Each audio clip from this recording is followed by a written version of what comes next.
मित्रांनो, बॅग वरती जे काही ब्रँड नेम आहे, ब्रँड नेम पाहूनच तुमच्या लक्षात आलं असेल की बॅग मध्ये कुठलं प्रोडक्ट असेल. जे काही प्रोडक्ट आहे मी ओपन करतो, त्यानंतर आपण रिव्ह्यू करूया. प्रोडक्ट सोबत ही अशी एक बॅग आलेली आहे.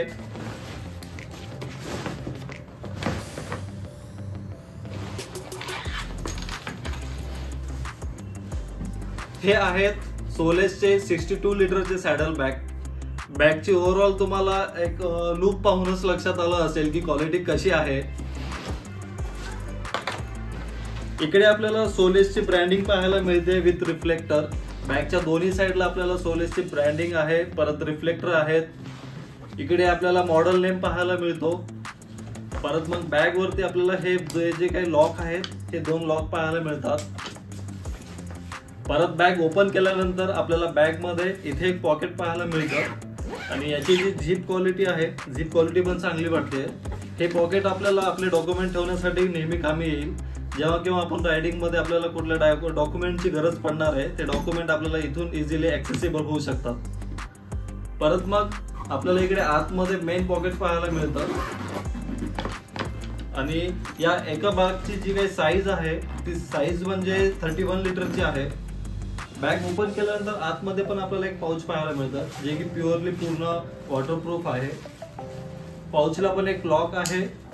लॉक ओपन करून आपण जे काही आपलं लगेज आहे इकडे आतमध्ये ठेवू शकतो. म्हणजे इकडे आपल्याला बॅग पूर्ण 100% वॉटरप्रूफ पाहायला मिळते. आतमध्ये ठेवल्यानंतर इथे वॉटरप्रूफ होणार आहे. परत मला हे जे काही मटेरियल दिसतंय, मटेरियल पण एकदम चांगल्या क्वालिटीचं आहे.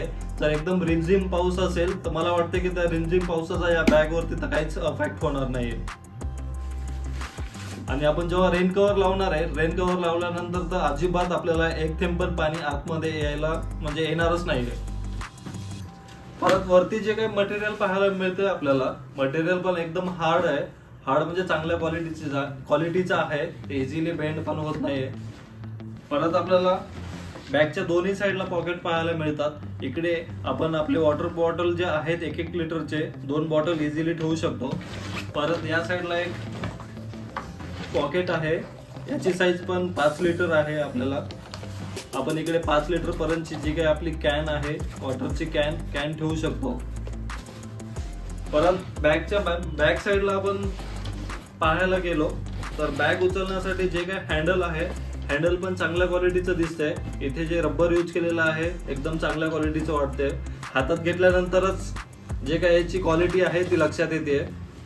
परत आपल्याला इकडे 3 वेलक्रोज पाहायला मिळतात आणि बॅगच्या बॅक साईडला आपल्याला आपली जी काही बॅग आहे गाडीवरती एकदम फिट बांधण्यासाठी असे मल्टिपल हे पण आहेत स्ट्रॅप. ह्या स्ट्रॅपने आपण गाडीवरती इझिली फिट करू शकतो. आणि बॅक साईडला तुम्हाला इकडे दिसत असेल इथे एक जे मटेरियल आहे ते थोडं रबर टाईप आहे, हार्ड मटेरियल आहे, जेणेकरून आपली सॅडल बॅग आपल्या बाईकला फिट केल्यानंतर तिकडे बाईकवरती पण स्क्रॅचेस येणार नाहीत आणि आपली ही जी सॅडल बॅग आहे ती बॅग पण एकदम सुरक्षित राहील.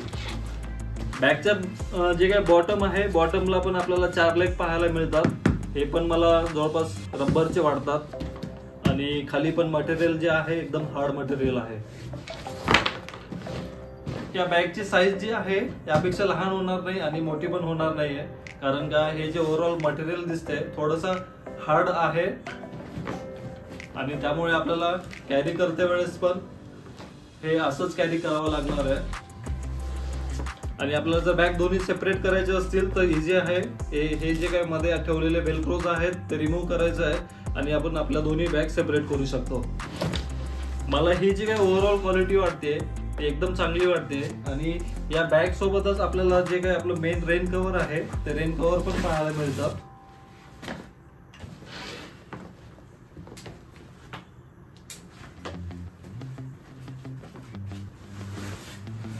हे जे एक रेन कव्हर आहे, दोन्ही बॅग साठी आपण एकच रेन कव्हर यूज करू शकतो. रेन कव्हर खूप मोठा आहे, त्यामध्ये दोन्ही सॅडल बॅग प्लस ही जी सीट वरची लावायची बॅग आहे ही पण बॅग कव्हर होणार आहे. रेन कव्हर वरती पण आपल्याला एक रिफ्लेक्टर पाहायला मिळतो विथ ब्रँडिंग. आणि ही जी छोटीशी बॅग आहे, जो आपलं कोणी पिलियन रायडर राहणार आहे याच्या स्ट्रॅपमुळे त्यांना बसण्यासाठी प्रॉब्लेम येऊ नये म्हणून आपल्याला इकडे पण ही जी बॅग आहे ही बॅग आपल्याला सीट वरती असं ठेवता येईल आणि यावरती बसण्यासाठी पण हे खूप इझिली होईल. ओव्हरऑल क्वालिटी मला खूप चांगली वाटते आणि हा व्हिडिओ तुम्हाला इन्फॉर्मेटिव्ह वाटला असेल तर हा व्हिडिओ लाईक करा, शेअर करा आणि आतापर्यंत आपल्या चॅनलला सबस्क्राईब केलं नसेल तर सबस्क्राईब पण जरूर करा. आणि मित्रांनो, तुम्ही जर ही बॅग ऑलरेडी परचेस केली असेल तर तुमचं फीडबॅक काय आहे ते मला कमेंटमध्ये नक्की कळवा. भेटूया आपण नेक्स्ट व्हिडिओमध्ये. धन्यवाद.